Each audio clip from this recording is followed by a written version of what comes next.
Paul Gambaccini spoke with Richie Blackmore about his forthcoming solo LP and asked him how he became involved with the American group Elf.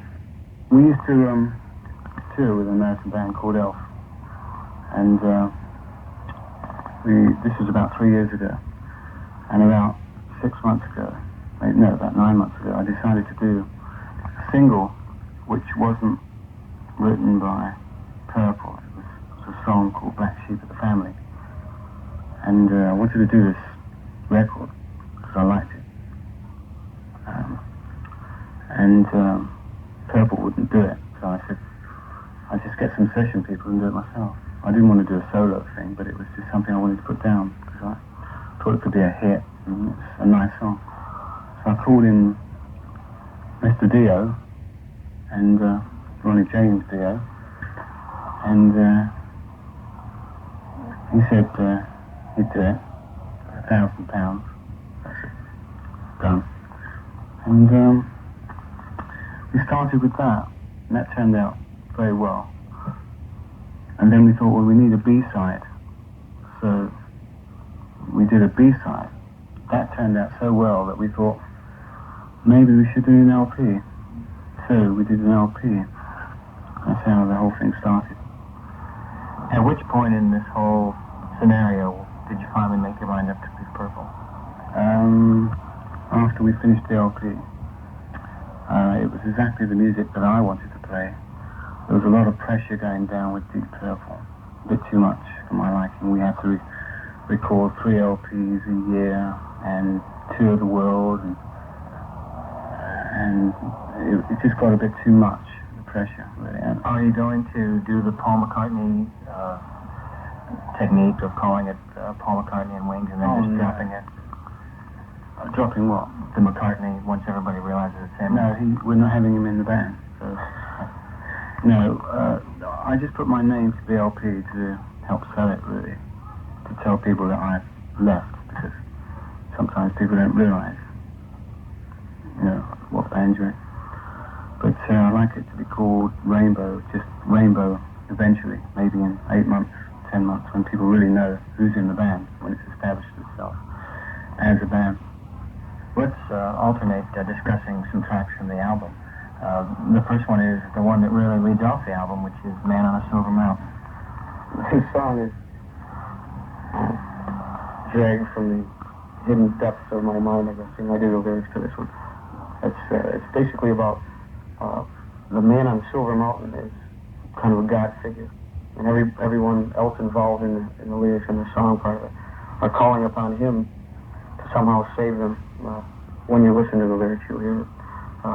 They're pleading with him to make them holy again. It's just a kind of quasi-religious kind of thing, I guess. The Rainbow is a more mellow tune than the other numbers on the first side. Who wrote this one? Well, most of the songs except 2 were written by Ronnie and myself. I usually write the progressions and the chord sequences and a few riffs and timings. Ronnie always has the lyrics, mainly the melodies.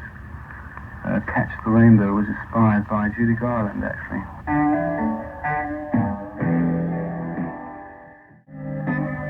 16th century Greensleeves. That's because it has nothing whatsoever to do with 16th century Greensleeves. No, my favourite song is Greensleeves. Funny enough. This was written around a mode, which is what they used to use in those days, rather than scales. It's like all the white notes on the piano, rather than hitting black notes. And the lyrics are all about this girl that's imprisoned in this castle, and it's set in a 16th century feel. And the progression is very medieval, although it's still hard rock.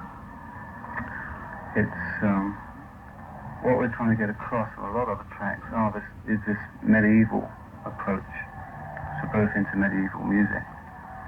I actually like this one lyrically. So the idea is a medieval black knight, which goes along with you, doesn't it? Who comes out of the castle periodically to snatch away one of the young peasant maidens for his own evil purposes, of course. And he finally captures Greensleeves, who is the heroine of the story.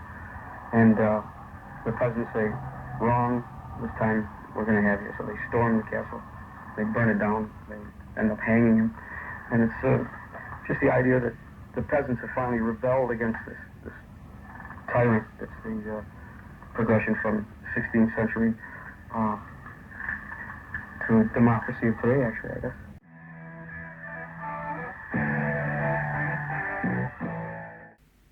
Stone Sound is the old Yardbirds song, which they had a hit with about 10 years ago. It originated from the 13th century, and I've always liked the song. It's got a different arrangement. It's much faster and sharp a lot, and I'm very pleased with it because it's probably one of the best things I've done musically on the guitar.